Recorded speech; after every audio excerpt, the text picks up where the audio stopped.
3 2 1. We are live for a new episode of the Electrek podcast. I am Fred Lambert, your host, and as usual, I'm joined by Seth Wintraub, publisher of Electrek. How are you doing, Seth? I'm good. All right. I hope you're good because we have plenty of news to discuss this week.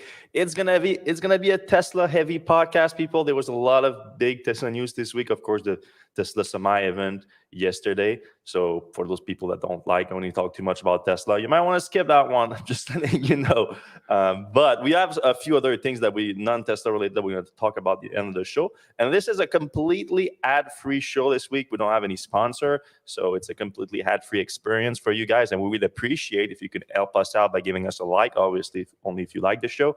A like, a subscribe if you're watching on YouTube or Spotify, and if you're watching on Apple Podcasts, Google Podcasts, all of those things, if you can give us a 5-star review, that helps the show more than you can imagine. It's free to do. It takes a second, and we read all of them.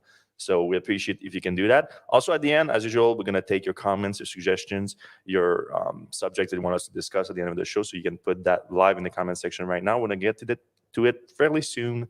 But yeah, let's start out with this Tesla Semi event yesterday. A lot to unpack, even though not that many surprises or anything like that. It was the kind of focus on the core product. Like, this is presenting it for what it is, which is like the first like long haul Class 8 semi truck. And it's in production right now. It's ready for deliveries, first deliveries to customers, and starting with PepsiCo. So it's they very focused much on that. You know what it reminded me of a little bit? It reminded me like the early days of Tesla, like 2012, and like where Tesla had to explain to people the advantages of electric vehicles. Or like, oh, you have regenerative braking on this, and this is very useful. Obviously, I understand like for a semi truck, regenerative braking has even like better advantages. Like it's even a higher impact, I would say. But still, and they were like that. They were like, oh, electric motor, you have like millisecond response time in terms of the traction. Like, so we have extremely good traction control on it. Like all the things that we were talking about, like the early days of EVs, but now that it's become like common knowledge for people. But since with the trucking industry hasn't, it's very nascent, the whole electrification of that industry. So they still hammering on that stuff. So I thought that was interesting. But in terms of the actual truck itself, the production version, because of course that was unveiled 5 years ago, the prototype, not that much new information that were released. Somewhat changes to the powertrain. So originally it has 4 Model 3 motors. Tesla switched to the more recent Plaid powertrain, so tri-motor with the new carbon sleeve design. And they specified that they geared one of the motor for peak efficiency at highway speed, and the 2 other motors are used for acceleration, and you get insane acceleration out of that truck. They say 3 times more powerful than the next best diesel. Not next best, because it's not even the same category, but the best diesel Class 8 semi truck. Then they went into the acceleration is just crazy. Like that video, I watched it like 100 times. Like if you ever like pass the truck on the highway on an incline that they go super slow, like to see it like go just right past it at full speed, it's really impressive.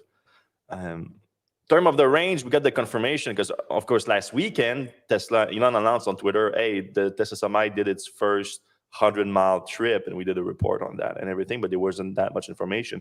But even though on the report, we assumed that they were talking about a single, like no stop, like no charging stop trip. And a lot of naysayers were like, oh, Elon didn't specify that there wasn't charging stop, but like that would be meaningless if there is. And now they release all the data to show exactly what it is, and it is truly impressive. So it's a 500-mile trip between Fremont and San Diego, and they went through the Grapevine. If you're not familiar with the Grapevine, it's just north of the greater Los Angeles area, where there's a lot of elevation, so you have to go up, but then you go down, obviously, and that's a big advantage with electric vehicle. As you go down, you actually recuperate some of that energy, but still a lot of elevation, like from I think 2,000 to 4,000 feet, something like that. And it started out in Fremont with a 97% state of charge, so there was still a little bit more in there, and ended in San Diego with a 4% state of charge. So you can see that basically you can give it even more than 500 miles out of that truck. So that's truly impressive. Still on the powertrain with the drivetrain, we discussed the 3 motor, the same one that you can find in the Plaid Model S and Model X. in terms of the entire powertrain, it's now geared for 1,000 volt. So it's 1,000 volt powertrain. So Tesla is going from 400 volt to 1,000 volt. Like we've seen a lot of automakers releasing 800 volt powertrains now, like most famously the Ionic with what's the EGMP platform? That's it, right? Yep, and EGMP. Porsche as well. Porsche as well. Yeah, Okay. Porsche was the first. We should give them credit for that. They were the first with the Taycan, and then the EGMP, which is the Ionic, the J80 Genesis, and the JV80 GV60. 60, sorry, and of course the EV6 from Kia. So Tesla leapfrog all of that with a 1,000 volt system in the Tesla Semi. Obviously a bigger vehicle too, but that was probably the only like one more thing moment of the show. They said that the 1,000 volt powertrain is going to come to other Tesla vehicles without specifying which one. But then the big kicker was when they talk about the charging capacity of the truck. Oh, I should skip to that. So they talked about the megawatt charging. So we already knew that the Tesla Semi was going to be combined with a megawatt charging capacity. You just need that for the kind of battery pack you have in a truck to have decent charging time. But this is all like all the pieces of a puzzles are coming together with what was announced in the last few weeks, like Tesla opening up their charge connector and revealing that they have a 1,000 volt capacity on the charging or retrofittable 1,000 volt capacity. So this also it's kind of strange because we've seen Tesla Semi prototype before having a different connector, but in this case they are showing like a new immersion cooling technology that can be adapted in the same one. And it's basically the V4 supercharger. Like they can make the V4 supercharger be up to 1,000 watt. Now, I don't think that all the supercharger stations are going to be like that, because I would assume that the new immersion cooling technology is a lot more expensive. But it's real nice because you have it on the much smaller package here instead of some big cable. And and that the big announcement was that Cybertruck is going to be compatible with that. Now, they really didn't go into the details about that, so it's not exactly clear if the Cybertruck is going to be able to charge at a megawatt. If it does, I would be surprised, but it's not impossible if it's like from 0% to 1%, 2%, something like that, and then it taper off really fast, which is always the case anyway. But you can still assume something like extremely fast charging capacity for the Cybertruck. I mean, I wouldn't be surprised if it's going to be now pretty rare that people are going to spend more than 15 minutes at the supercharger with a Cybertruck. You think that's fair, Seth? I mean, it depends what this ends up being. Just because it charges on there doesn't necessarily mean it'll use the full charging. Like it could get 500 volts and half a megawatt, 500 kilowatt. That's still fast. That's still 5 or 10 minutes at a charging stop. But just because it uses the charger doesn't mean it'll go that fast. And there's going to be some variations, and maybe only the biggest battery pack gets the fastest speed or whatever. Yeah, that's extremely likely that there's going to be some discrepancy between the models here, because it looks like Cybertruck might be anywhere between 250 and 500 miles of range. So the higher range model are probably going to be able to take more capacity at first. But nonetheless, very impressive charging technology that this Semi is going to have, and it's going to trickle down to other Tesla models, starting with the Cybertruck. So that was the more exciting part for the consumers, because obviously Tesla Semi is not. It's more commercial trucks, even though I heard from plenty of people that they're looking to buy one for consumer reason, not for like a commercial trucking, which is kind of wild. But you can see how people would want to make like a motorhome out of it or something like that. Yeah, for sure. The other thing with the high voltage, so 1 kilovolt, means that they're going to have to space some of the wiring out a little bit further apart, because the higher volts you get the isolation issues. So yeah, it's gonna, they can fix it. I mean, or they can adjust for it, but it's just something to think about. You get a arc. The higher the voltage, the easier it is to arc. So just a design consideration. Mm-hmm. In terms of the battery pack, we just learned not during the event. We learned after the event that Elon confirmed that it's 1.7 kilowatt hour per mile. So that's one thing that Tesla has always kept vague about the Tesla Semi. It says less than 2 kilowatt hour per mile, which is already good. But like it's important to know exactly what we're talking about, because the kilowatt hour per mile will tell you your cost of fuel. Basically, you just input your electricity rates into that with some efficiency loss in charging, a few percentage points, and it literally gives you your fuel cost. So he said that it's actually 1.7. So that also we can sort of extrapolate into the size of the battery pack with that. So it's because 500 miles when 1.7, it's 850 kilowatt hour. However, like we just said, 500 miles, it might not be the exact range of the vehicle. It looks like there you can get a little bit more out of it. So, and also there's always a little bit of a battery buffer. So I wouldn't be surprised if this thing is closer to 900 kilowatt hour of total capacity. I think that would be fair. That sounds right. What else? Yeah, the interior, they showed like the not too much change since the prototype, but they showed a few features that give some quality of life features for the Tesla Semi drivers, including like the suspension dump, so that it's automatic, so it's super easy to latch a trailer to it. So there's a one touch button for like light testing once you do latch a trailer, so that you make sure that the lights work for inspections before you leave. A bunch of things like that. One thing that they didn't discuss at all, and I kind of understand why, is autopilot of FSD. And I'm working on a report on that because I got some closer look at the production version of the truck, and it's full of cameras. Like I think there's like 12 cameras around the truck. So obviously, this is still talking about FSD or at least autopilot for it. But you know that Tesla is also trying to convince like truck drivers that you're gonna want to drive that truck. So it's hard to make that argument when at the same time it's like we're also working for you to not have jobs in the near future. Right. Obviously, I don't necessarily think that truck drivers won't have jobs in the future. I think truck driver right now, like if you're looking for a job, like truck driver is probably a good job to have. There's a shortage of them, and even if once we do get trucks driving mostly autonomously on the highway, at first it's going to be about safety, then at first it's going to be about convenience on the highway and all that. But in terms of like city driving, I think we're quite far from letting semi-truck go autonomously. And also there's other things to truck driving than just driving the truck. Like there's a bunch of logistics to handle at the docks, at the where you get your load and when you unload it. So I think it's not a big concern for now, but it was clear that Tesla didn't want to get into it. Like there was no mention of it whatsoever during the whole event. Yeah, that's interesting. Also in that picture, you can see that both screens have the rear view mirror, the one above that. Yeah. And Tesla's been flirting with getting rid of rear side mirrors for quite a while. Mm-hmm. And with these cameras, it seems like you've got a pretty good view of the side of the truck, the back of the truck. But those cameras are on those mirrors. Yeah, but they could just make a Yeah. small thing come Smaller, out.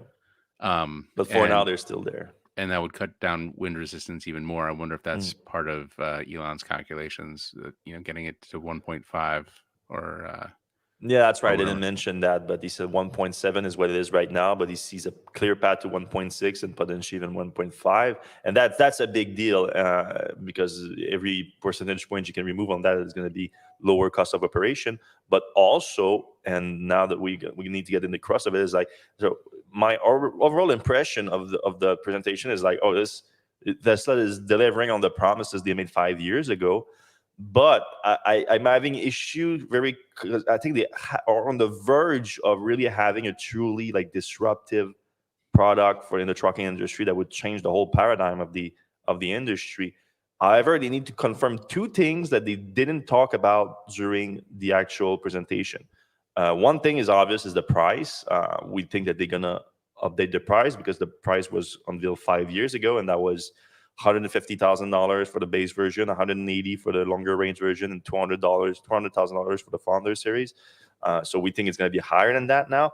However, I don't know if they are not releasing the price because they have to honor the original pricing for the customers that already placed deposit, which I think would be fair since those customers have been waiting for a long time. And they put money down, right? They put a lot of money down, between $5,000 and $20,000 at one point. Right.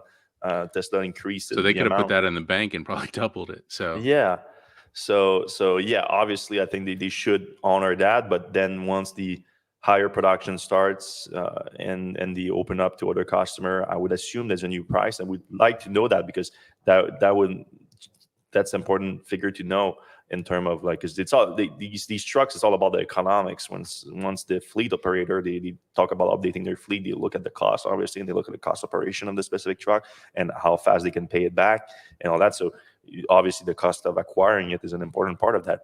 In terms of cost of operation, it's quite clear that it's going to be much lower with that 1.7 kilowatt hour, like literally up to $70,000 in fuel cost saving per year, depending on how low you can get your electricity.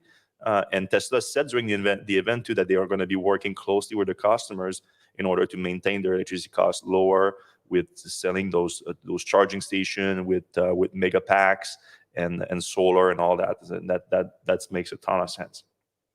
The other metric that we don't have, and that's a big deal, though we kind of have a good idea of it, is the weight of the actual truck itself, the tractor. Because they did discuss weight and load capacity, but they only discussed the gross vehicle weight, the entire capacity, which trucks in the US and in most markets, I think, have a max capacity of 80,000 pounds. So that's the truck, that's the trailer, that's the load. You cannot exceed that. And that's for like road safety issues. And in the US, they did increase the capacity to 82,000 for electric trucks, because they know that electric trucks are potentially heavier. So they are giving some leeway to electric trucks with 82,000 pounds. And then Tesla said all the metrics that they released. Sorry, let me shut that down. I think it's making sound since earlier. I apologize. Well, how do I remove that focus right there? There you go. Sorry about that. It shouldn't be making any sound anymore. It's okay. My Siri now. Calm down. Okay. Damn Siri, listening all the time. So where was I? Okay, yeah, the weight of the truck. So they only talk about 82,000 pounds. So like when you saw the truck accelerating like crazy, that was with 82,000 pounds. Very impressive. The 500-mile road trip, they said it was just under 82,000 pounds. Also super impressive. But then, in order to know how much you can make out of that truck money-wise for an operator, you need to know how much cargo you can carry. And obviously, the volume itself won't change. So everything that goes by volume, everything that's lighter, basically, Tesla is going to make a killing out of this. This truck is gonna do well, probably regardless of the price, because even if the price goes up to $200,000, this is like a 4-year payback time instead of 3 years or something like that. It's nothing crazy, but in terms of weight, we want to know how much the actual semi-truck weighs, right, in order to know the capacity, because a trailer, like a 53-foot, like unladen trailer, is about 10,000 pounds. So then you're already down to 72,000 pounds. And then a truck, a diesel truck, they vary quite widely between around like 12,000 pounds to 25,000 pounds. And it would be fair to compare Tesla with the higher end of that range, just because of how powerful it is. But even then, like it's not like the sleeper configuration or anything like that. It's different too. So normally you would have to compare it with like a maybe max 20,000 pound vehicle. And we did get some information just based on the load testing, the video that they released. If you calculate the weight of not the cinder block, but the large concrete blocks that they have in there, it would bring the weight down with 82,000 pound limits and 10,000 pound trailer to about 27,000 pounds. So that's quite heavy. It's lighter than the Nikola electric battery truck, the Tri that they released. It's a little bit lighter than that, because that's a big problem with the Tri right now. I think it comes in at like 20,000 pounds, which is a lot. Like it's never seen before in a semi truck that has this kind of capacity. Just to add a little context, Dan Oberst in the comments says that the video they showed had 11 Jersey barriers on it. Those are 4,000 pounds each, 4,000 pounds each. So 44,000 pounds was on the trailer. Yeah, I mean, I think I don't know if I had the same data of 4,000 each. I don't have the calculation that I did earlier, but let's see if it's similar with Dan's numbers. So you do that, you do minus. I mean, it's probably less than 10, but and then 44, 28. So we're very similar. My calculation was very similar to Dan. Dan's truck would come at around. 28,000 pounds, but the trailer, the weight of the trailer, like it's harder to say because like it's an open trailer. I would have to, I couldn't find exact data on like how much those weight, but Right. it's probably around that 27 to 28,000 pounds. So it is heavier than most truck these days. Right. So you're gonna lose some weight with that, but it's not like the holy grail, but it's pretty good, and it's gonna have a lot of very good use cases that are gonna pay for themselves pretty fast. And did I hear during the presentation that electric trucks can be 2,000 pounds heavier? Yeah, 82,000 pounds overall instead of 80,000. EV. Yeah. That's with load, with trailer, and everything. Right. So yeah, it's a big deal, and the big deal also with battery electric trucks is this is the first one, well, the first like long range one.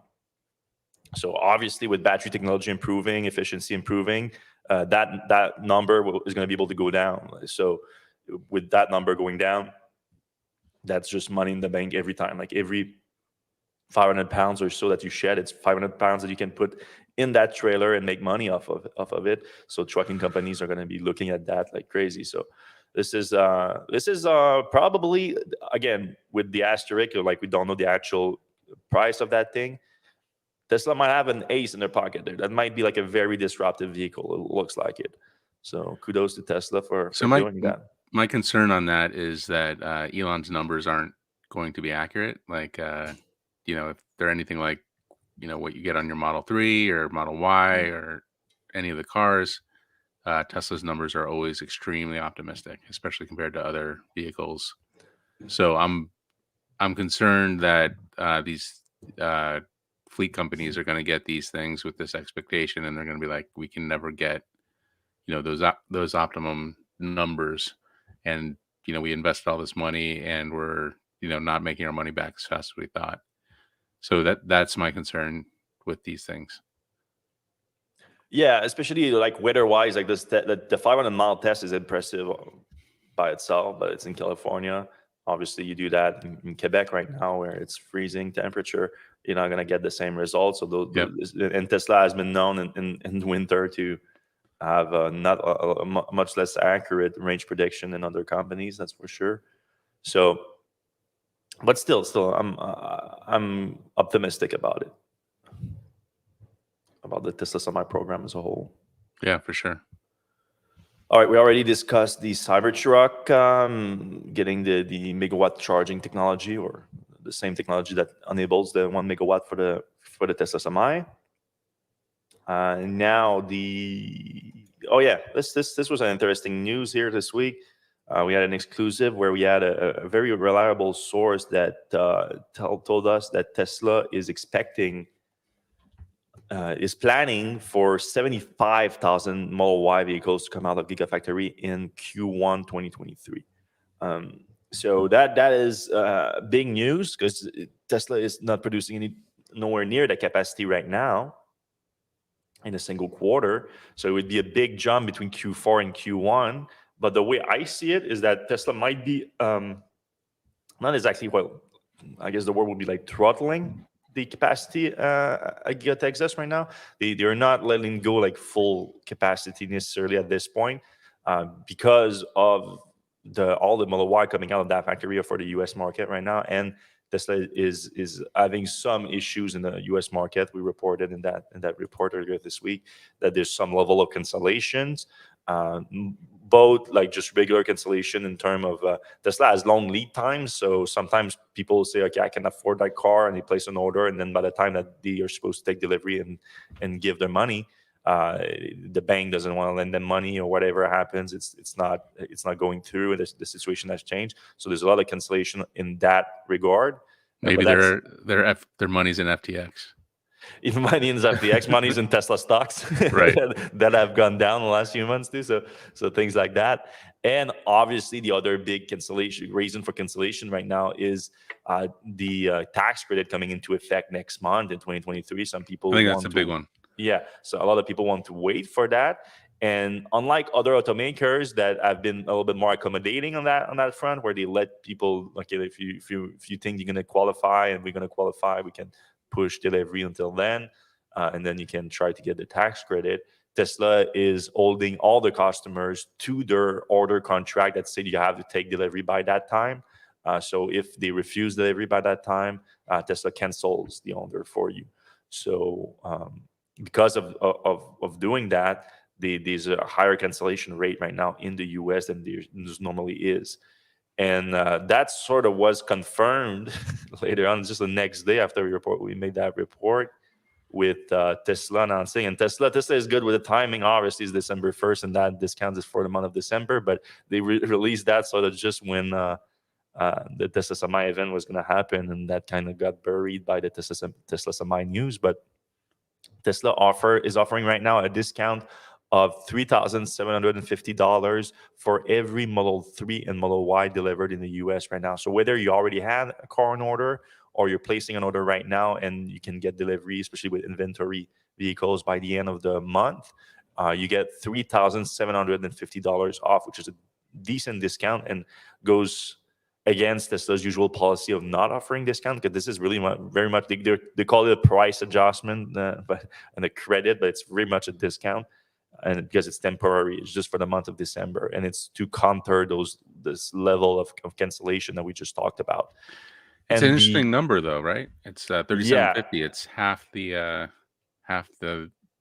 full rebate, and Tesla has mentioned, I think, in their conference call, that they expect to get the full $7,500. But a lot of companies, a lot of automakers aren't sure that they're going to get the full, and they can only expect to get the $3,750. So yeah. So that means two things. Either Tesla was wrong when they said that last quarter, and they're actually going to get $3,750, which so they are now offering that to the customers to counter the idea that they're going to wait until next month. Or it simply is that Tesla feels like half of the full credit, which they might still expect to get next month, is enough to convince enough people to take delivery this month. Because obviously this is a direct credit on the order versus a tax credit on your taxes, and also it's you get your car right now instead of next month, or even it's not even sure if the demand, like our idea is that maybe Tesla's having some demand issues right now because of those situation. Well, that's going to all change next month when that tax credit comes into effect and everyone rush to get cars, because that's the other thing too. It's not just Tesla vehicles that people are going to go after. They're going to go after all the EVs on the market to get that tax credit. There's a lot of EVs that's going to be attractive, even if they get half of the credit, because they are, let's say, they are assembled in North America, but they're not. They don't fulfill the requirements for either the battery material or the battery cell assembly. So that in itself will create more demand for every other vehicle at the same time, because there's not going to be much more on the market. And those that can have the capacity to produce them are going to sell a lot more. Going back to my last report, where Tesla is planning a massive ramp up to 75,000 units in Q1. That's an average of over 5,000 units per week, which is also like when Tesla determined that this has achieved volume production. But very exciting, yes.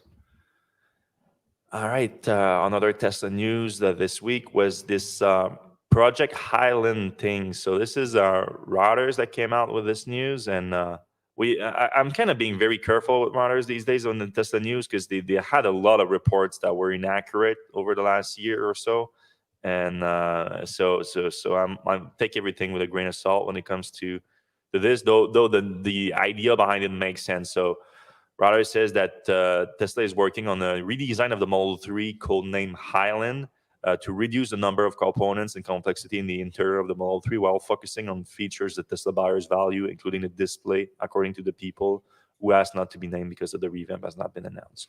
Sure. Not very little information about it. Says that the design is focused on the interior, making the interior more minimalist, which is already very much minimalist, and also inspired by the Model S, without confirming exactly what that means. Obviously, the big thing in the interior of the Model S redesigned last year was the yoke steering wheel, but we don't know exactly if that's going to make it to the new Model 3. But yeah, they say that this is coming around the third quarter of 2023, and it's going to go in production in Fremont in Shanghai.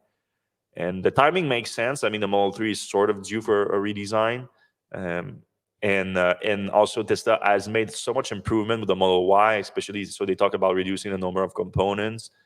So this is kind of obvious, but Tesla is also talking about doing the same thing they did with the Model Y, with the rear casting and the front casting now.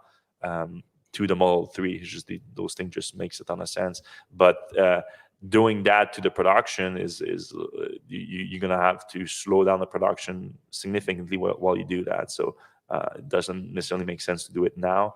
But over time and without affecting too much production, it would make sense to do it around Q3, maybe just a few weeks off, and then you restart production. So the news makes sense, but again, with a grain of salt, because some of the recent exclusive reporting from Reuters has just been not great. Well, speaking of bad reporting on Tesla, this was a weird one today. And if anyone has information about this, they can reach out to me. It's really interesting because, I mean, the part of the bad reporting is one thing, but also the bigger story behind it, I think, is like this. There's someone that's doing some shenanigans here that's very weird. So there was a report earlier this week that came out of China that said that Tesla set up a semiconductor joint venture with Switzerland's Annex Semiconductor. So it was a joint venture with $150 million to build automotive chips out of China. And so we got the report too, but I read the report from the Chinese publication and I was like, this is, I think my bullshit meter was going off. I was like, this doesn't look real. But then I saw Teslarati, Tasmanian, and even like a bunch of like a bigger Chinese publication like the South China Morning Post. Yeah, South China Morning Post, reporting on it. So I'm like, all right, I'm gonna have to dig into this for real then, because I was like, I don't even want to touch this. But then it was making rounds because those publications published it. And even what really got me triggered was when Teslarati called Annex a formidable partner for Tesla and among the global leaders in automotive system on chips. And I know people that works in system on chips, so I'm like, let me just reach out to them, see if they ever heard of Annex. And no one I've ever heard of Annex. I'm like, and then I start looking online. I start looking at the company, and the company does not exist. There's a website, but it's completely made up. I call their phone numbers, it doesn't pick up. They have multiple phone numbers, and one of them was in Ottawa. So I thought that was weird because it's a Swiss company, and the phone number is in Ottawa, and I call it, and it was the weirdest thing. Like it picks up right away, and then it's like when your internet, when dial-up internet came up, like things like that. Like I'm calling a fax machine or something. And then I look at the registered in Switzerland, and there's no company in Switzerland registered with Annex Semiconductor as a name. So I'm like, all right, this is weird. This is someone that made up a company, and more than that, they made up two companies because Teslarati and Tasmanian. That in their reports they said that the company was just purchased earlier this summer by a company called the Zurich Found. And then I look up, so Annex is definitely not real based on what I found. Oh yeah, this was a good one here. I'll look at on the Annex website. They have these chips. They're supposedly the chip that they make themselves, and it's clearly, you can see that the Annex is clearly Photoshop on it. And then I pulled up a Ryzen chip, and it's exactly the same chip. So they just Photoshop their name on the Ryzen chip. And then that Zurich Found that supposedly bought them in June for $5 billion, something that Tasmanian and Teslarati didn't bother to check at all, is also a completely made up company. I checked their website. That's another thing that was a red flag for the Annex company. I couldn't find a single person claiming to be working for them, like on LinkedIn, none of that. Like they have no employees. For a $5 billion company, that's weird. Same thing for a company that can buy them for $5 billion. But on their website, which again looks completely fake, they had two employees listed, Mr. Lionel Schneider and Mrs. Brianna Miller. And as you can see, they use stock photos for each one of them. So, and then I looked them up, and obviously I cannot find anyone that have a profile that matches them. So again, completely made up companies. But the weird thing is like the registry in China is real. It's just that it's not Tesla. They call it Tesla Motors Limited, and in all of their legit registry for Tesla, because Tesla has a few companies. In China, like you have to register a bunch of different, but not just in China. They have different companies all over the world that's under the Tesla umbrella, if you will. And it's just called Tesla in China. It's not called Tesla Motors Limited. And Tesla hasn't used the name Tesla Motors in a long time. And I don't think they ever used Tesla Motors Limited. So it's not Tesla that it's partnered with. So to me, it sounds like some people maliciously set that up, that company with those two fake companies, and then created those two websites for some lazy journalists to catch it and to report on it without actually checking the veracity of it. In order to do what? That's the big question. Like, why do you want Tesla to be attached to those two fake companies? Usually it's stock price, right? Yeah, the stock price. So I looked into like, is there any like company that like a same name or something like that affects the stock price? I couldn't find anything. The only thing that makes some sense to me, but I mean, it's pretty big that I'd be surprised if, though it is not. Some people say it's an unsophisticated scam. Some people say it's actually sophisticated because of like doing two different websites, the registry with the fake Tesla and all that. It's actually kind of sophisticated. I don't know. I'm kind of in between. But the only theory that I heard, and that's why if anyone else has some theories about this, I mean, I'm not saying that Tesla Ready and Tasmanian are involved in that, like they were just lazy about it. But the people that made it, the TSMC, the big Taiwanese company that makes chip. Yeah, TSMC, I think, or yeah, I always get the initials wrong. It's no, TSMC. So once that news came out, the stock dropped 5%. So that might be the idea behind it. Short TSMC. Because TSMC just they just announced a deal with Tesla to make Tesla's chips. So the fact that like they get a giant contract from Tesla, but then Tesla might actually try to make their own chip, that would affect them. But other than that, I find it kind of weird. But yeah, also be careful where you get your Tesla news, because some journalists are quite lazy and won't check any information before posting it. And Tasmanian, they took down their article without any correction. Tesla already actually doubled down on it and said like, oh, look at all these Chinese publications that also reported this. Well, they're also wrong, obviously. So it doesn't make it right. All right, going back to this, we have one more Tesla news this week. And then we get to non-Tesla news for those who will enjoy those. and then we're going to get into your comments. So if you guys have any questions, any comments for us, put them in the comment section right now, and I'll get to them in about 10, 15 minutes. The Tesla charging stations are now available at Best Buy. So this is first time that Tesla's done this, selling them outside of their own stores. And also they do sell it sometimes through like companies that install them. If they have a deal with a certain like electrical companies, they will sell them to them. But I'm pretty sure that they don't make any money on those. Like the installation companies, like Tesla, sell them for the same cost that they would sell them to. I'm not 100% sure with them, and I'm like 80% sure. But in this case, I would doubt that Best Buy is just selling Tesla for fun and not making any money, because they are selling them for the same price that Tesla is selling them on their own store. So I would assume that Tesla is actually doing a distribution deal with Best Buy here. So what is the motivation for that? I would assume that it has something to do with opening up their standard. They don't want to be the only company selling their charging station, because it's a bad look if it's not even the Tesla charging station. Like they call it the Tesla wall connector right now because it's made by Tesla, but it is the Tesla wall connector with an NACS, and North American charging standard connector on it.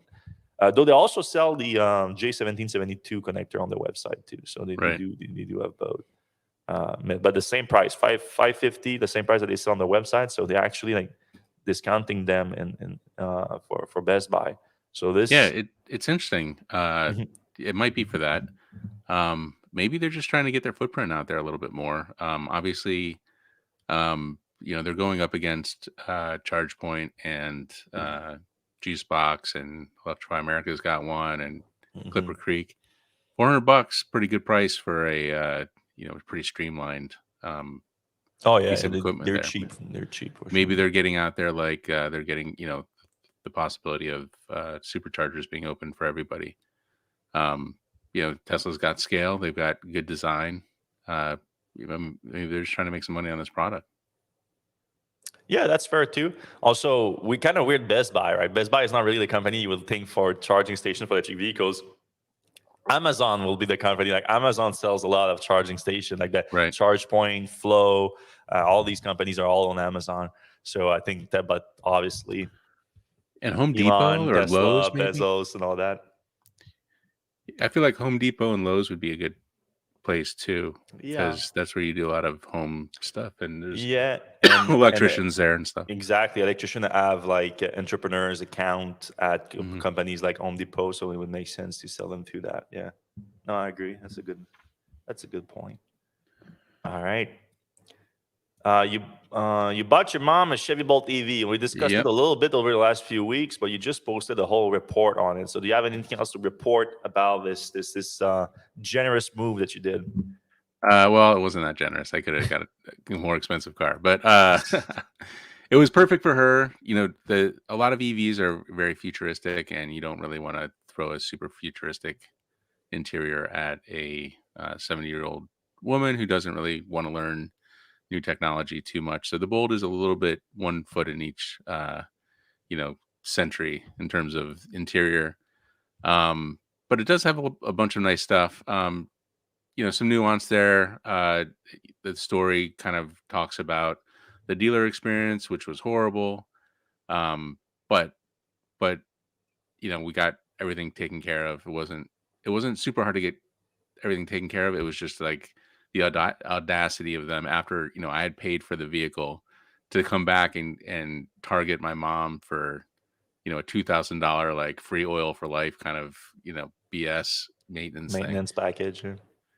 And then had some issues with the Q Merit install, which that could have been a lot smoother. Hopefully Chevrolet takes my feedback there and kind of gets a project manager, because it as it stands, it's kind of like the dealership has to talk to Q Merit, and if neither one of them are motivated to talk to each other, then they just don't, and you got to kind of project manage the whole thing yourself. And then, a little nuance is the Bolt EV doesn't have a 240 charger that comes with it. I kind of figured it did because the EUV has one. So I had to do a little bit of a jerry rig, which is make an adapter for the 240 plug to go to the 12 amp charger. So now it charges at a little bit below 3 kilowatts, which isn't bad. Like you can fill up the Bolt in like about 24 hours. But we're going to get a regular charger out there. And actually the charger I'm probably going to send my mom is the one that's going to come with my Bolt, which I bought and I'm going to pick up next week. Nice. So that'll be an exciting story to talk about next week. All right.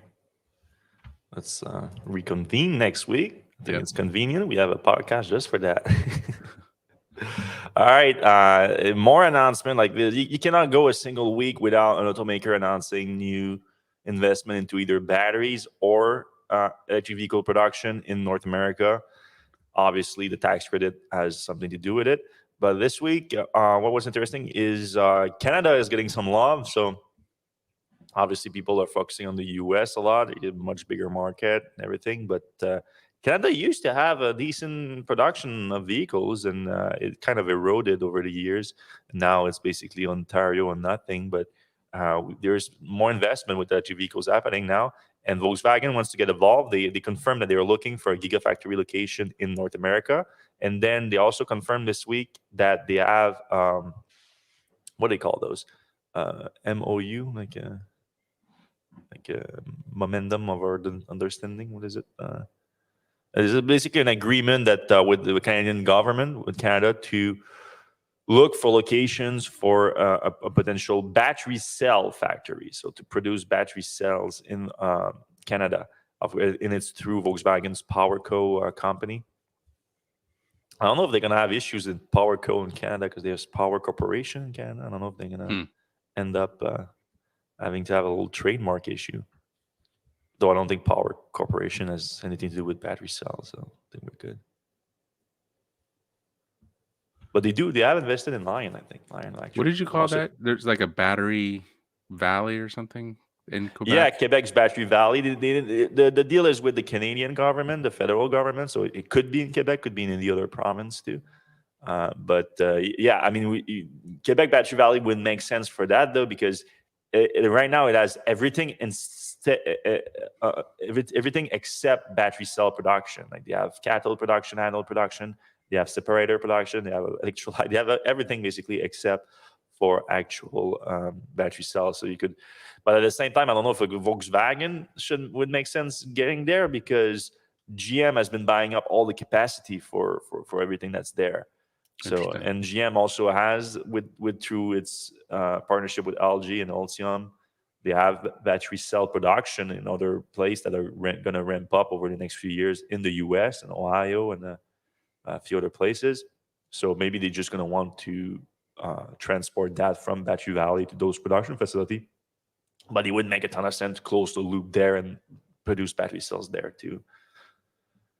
All right, and the last piece of news before we go to your comments is Lordstown, the Endurance EV. The first 500 units have shipped from the factories to be soon delivered to the first customers. So Lordstown is actually going to deliver pickup trucks, all electric pickup trucks to customers. So this is kind of exciting.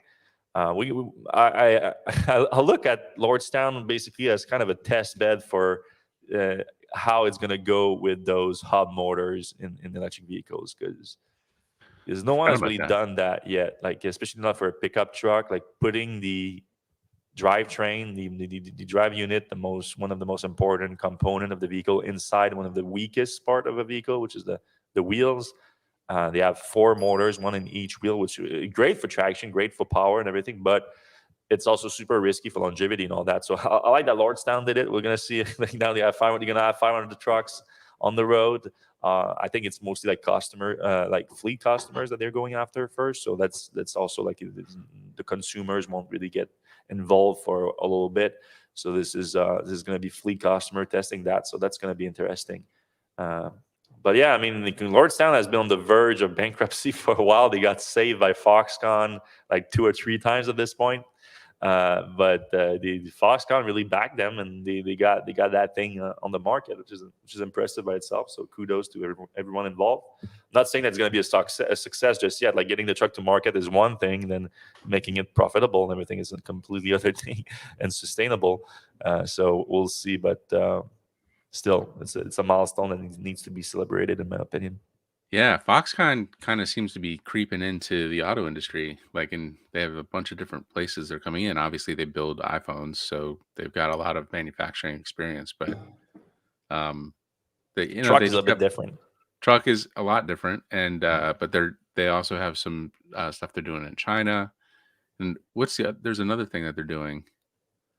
Well, they're in talk with a lot of people, including the news this week is Scout, VW's new brand. That's right. Yeah. Scout they're looking into. And then they have their own vehicle that they design and build themselves, but they don't want to sell themselves. So like other brands are slapping their name on them. So they're doing that in other markets right now. So that's something, but not in the US just yet. Because to be fair, this is not the same with the Lordstown Endurance. Lordstown was designed by Lordstown. It's just Foxconn sort of took over the manufacturing of it, much like Fisker and Magna with the Ocean. Yep. All right, let's jump into the comments. All right. Let's see. Jonathan Root was first. Elon said Kanye. All right, so We're getting off topic right away. But Elon said Kanye was the smartest person he knew. Change of heart. Did he really say that at one point? I know at one point they were like closer, like 2 or 3 years ago, and they were friendly. And then Not and he did anymore. reinstate him on Twitter before suspending him again this week. I just like Kanye yeah, is sick. Like don't give him a platform right I now. know. Don't interview him. Don't And I guess get that's him what on Elon's doing podcasts. is he's taking his platform. So that's a good Yeah, thing. well, he gave him back to him at a time where he probably shouldn't have given back to him. It was clear. It was clear at the time that he was also in a very bad. I mean, I don't want to diagnose him with anything, but he, in my non-psychologist's opinion, he looks like he's in clear psychosis episode, a very deep one.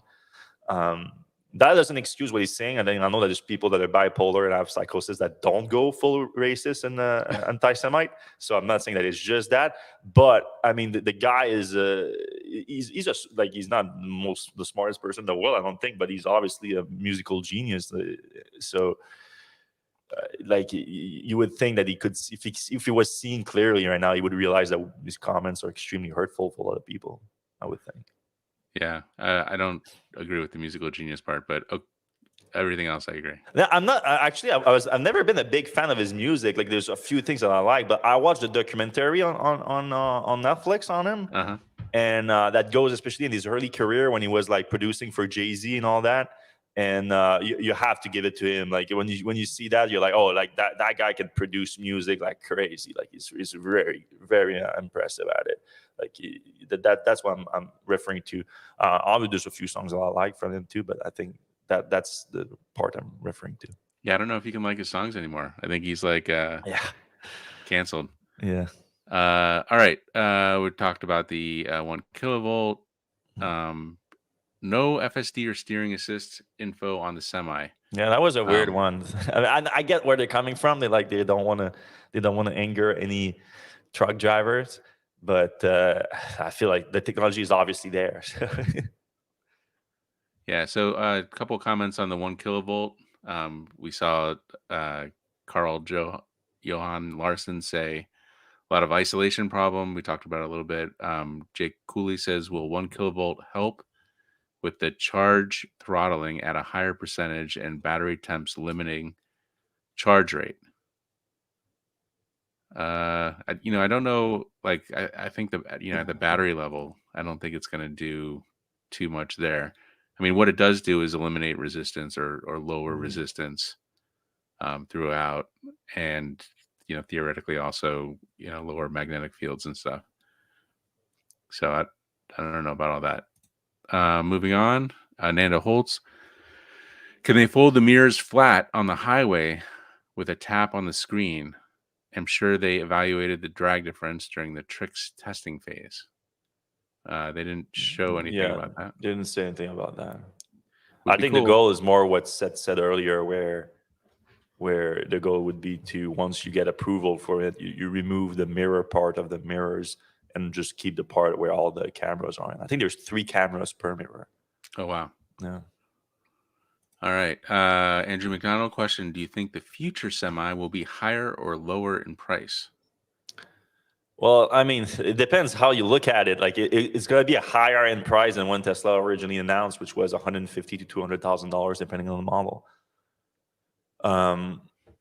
But I think long term it might be able to go down from that. And you know what? I think it's kind of weird that Tesla went with the 500-mile model first too. Like they with that, because I think you could have a much bigger impact with the 300 miles model now for a lot of driving or a lot of situation. I think, but at the same time, the 500 miles makes sense to at least to show like you can have an electric truck that does 500 miles, a battery electric truck, because there's other electric trucks on the market, other Class 8 electric truck with 80,000 pound capacity, but they don't do 500 miles. This one does. So this one is like a full 8 hours of driving, and after 8 hours of driving, you need to take a 30-minute breaks minimum anyway.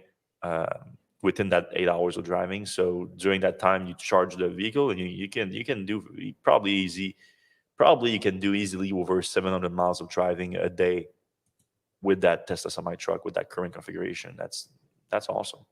Yeah, Game and changing, really. the quick charging and all that stuff. Yeah. We talked about the weight of the Jersey barriers.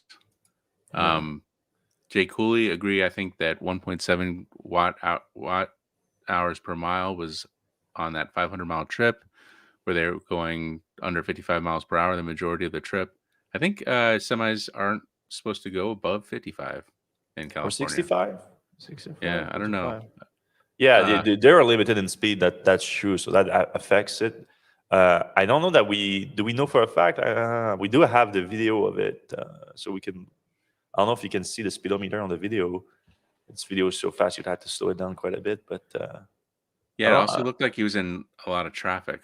So I yeah, mean, maybe they went through LA. right. Yeah.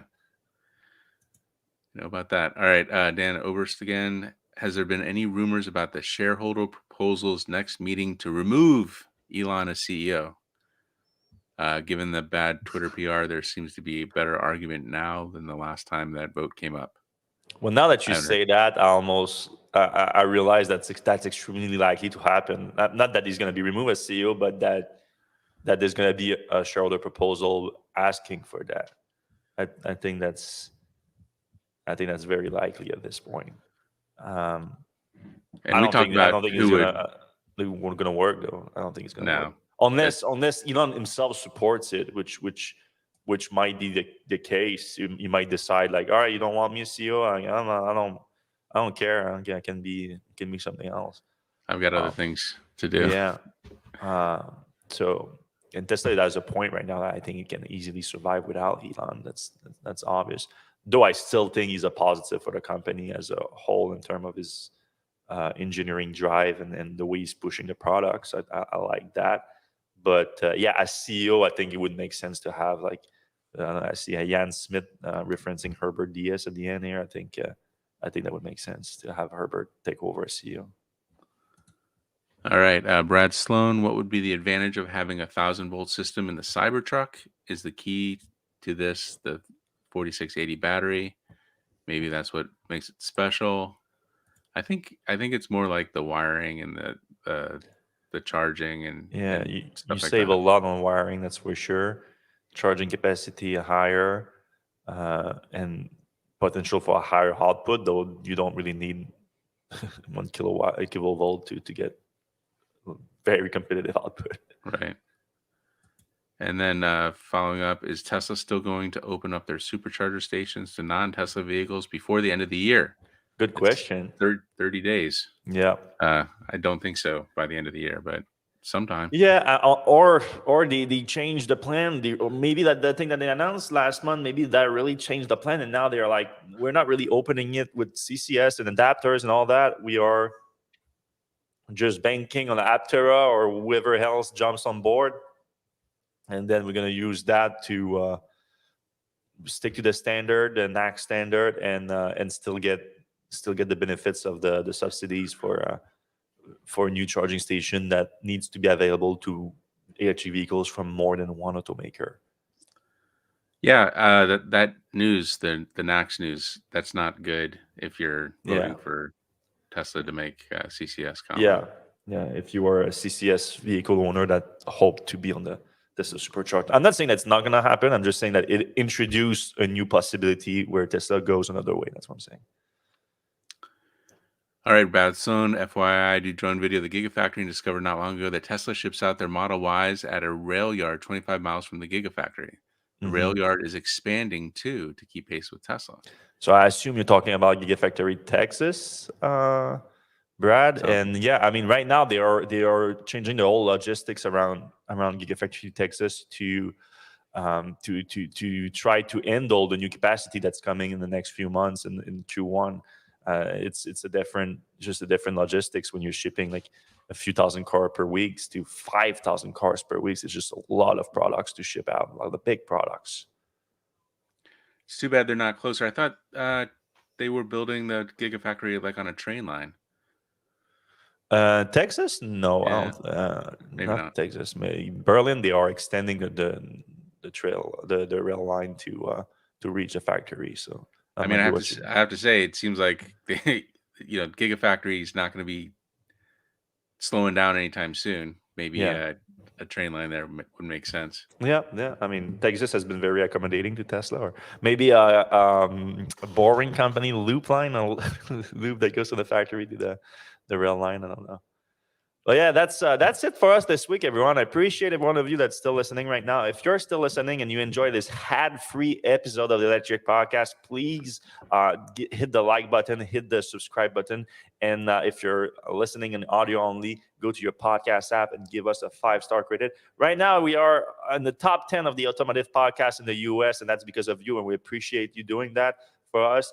And we want to keep the podcast growing as much as possible because we enjoy doing it every week, and we enjoy interacting with you guys every week. So thanks again, and we're going to see you same time, same place.